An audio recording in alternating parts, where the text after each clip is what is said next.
Assalamualaikum warahmatullahi wabarakatuh kepada semua murid-murid.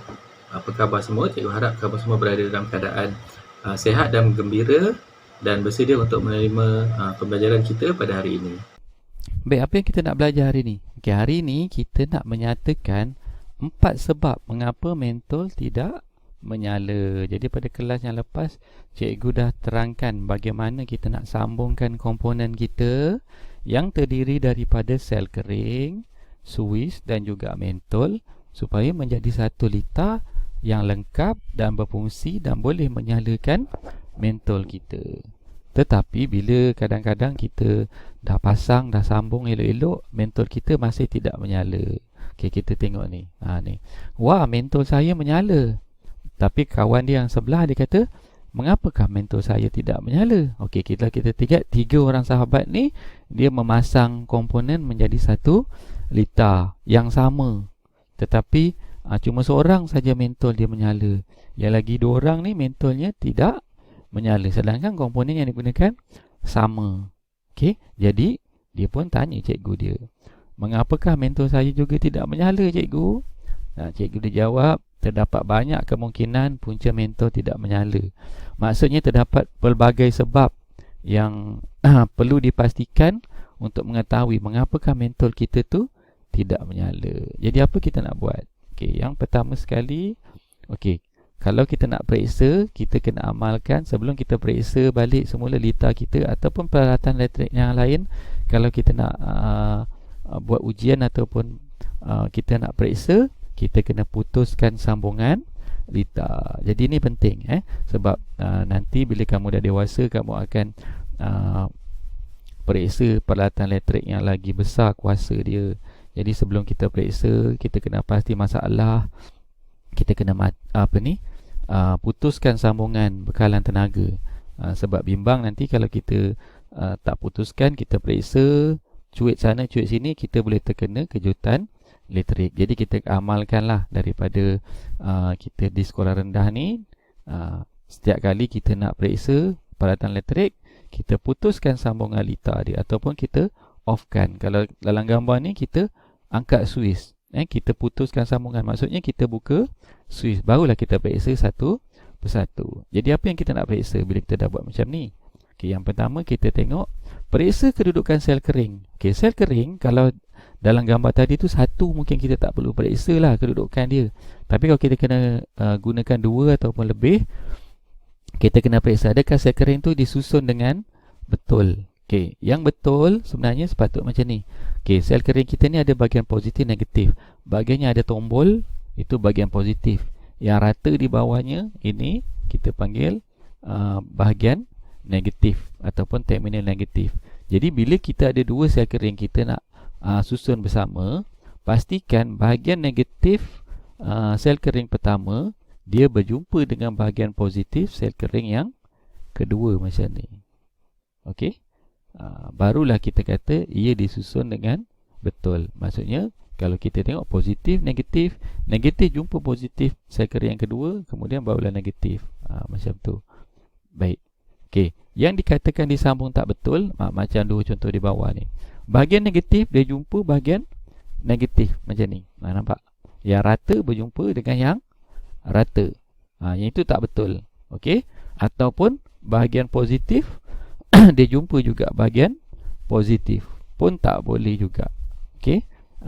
Maksudnya tombol ni, bahagian yang ada tombol jumpa dengan, bersentuh dengan bahagian tombol sel kering satu lagi. Itu maksudnya sel kering ni tak dipasang dengan betul. Kalau kita jumpa 2 masalah ni, kita kena tukar supaya dia jadi macam yang mula-mula ni. Okey? Macam tu.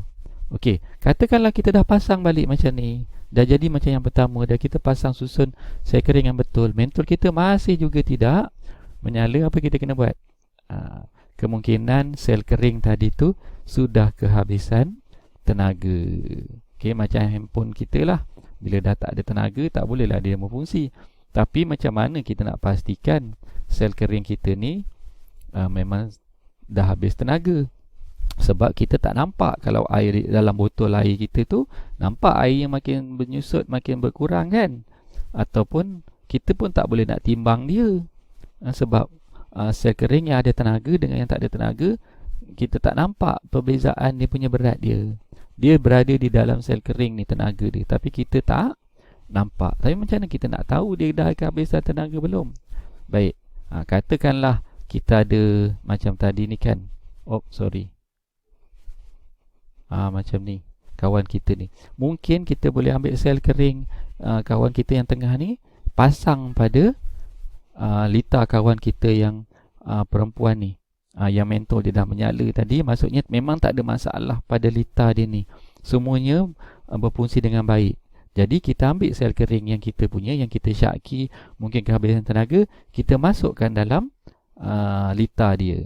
Kalau litar dia lepas tu tidak menyala, bermaksud memanglah sel kering kita ni telah kehabisan tenaga. Jadi kita kena ganti sel kering tu. Okey, macam tu. Boleh faham okey.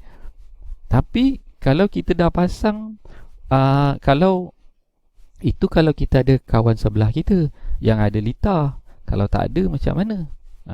Kalau tak ada, kita boleh ambil sel kering ni, kita uji dia pada peralatan kita yang lain. Contohnya kita masukkan dia pada lampu suluh yang memang boleh berfungsi sebelum tu. Lampu suluh tu dia boleh menyala kan, mementol. Kita masukkan sel kering kita pada lampu suluh tu. Okey, kita tengok. Kalau lampu suluh tu tak menyala, maksudnya memang betul lah sah kita punya sel kering ni dah kehabisan tenaga. Sebab kita tak nampak dia, tapi kita boleh uji dia.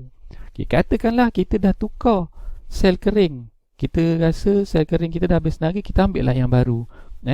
Tapi kita dah pasang, masih lagi mentol kita tak menyala. Apa sebab dia? Okay, mungkin kita boleh lakukan langkah keempat, periksa kedudukan mentol kita. Sebab mentol kita nak pasang pada litar, kita kena letakkan dia pada pemegang mentol ni. Okay. Apa yang ada pada pemegang mentol? Dia dekat pada pemegang mentol, bahagian dalam dia dah ada logam. Ada logam, ada dua keping logam. Satu ni dia bersentuh dengan bahagian tepi mentol kita bila kita pasang. Satu lagi dia bersentuhan dengan bahagian bawah mentol kita, yang sini.